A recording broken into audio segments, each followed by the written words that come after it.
ఒక్కొక్క తల్లి ఈ లోకానికి ఊపిరిలు పోసిందండి.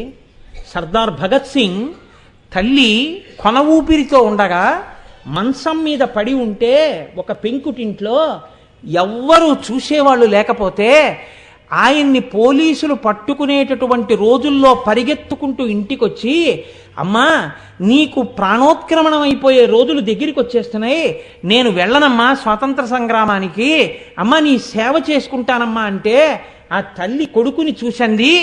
ఛీ దుర్మార్గుడా, నీలాంటి కొడుకుని కన్నందుకు ఇప్పుడే చచ్చిపోతే బాగుండు అనుకుంటున్నానంది. ఏమమ్మా అంత మాట అన్నామన్నారు.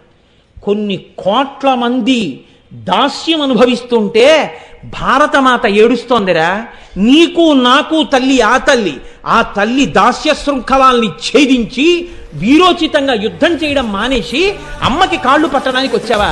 పడితే 3 రోజులు ఉంటాను, పట్టకపోతే ఓ పూట ఉంటాను. నేను పోవడం కాదురా కావలసింది, అమ్మ సంకెళ్ళు విడిపించులే అంది. అంతే భగత్ సింగ్ ఉత్తర క్షణం వెళ్ళిపోయాడు.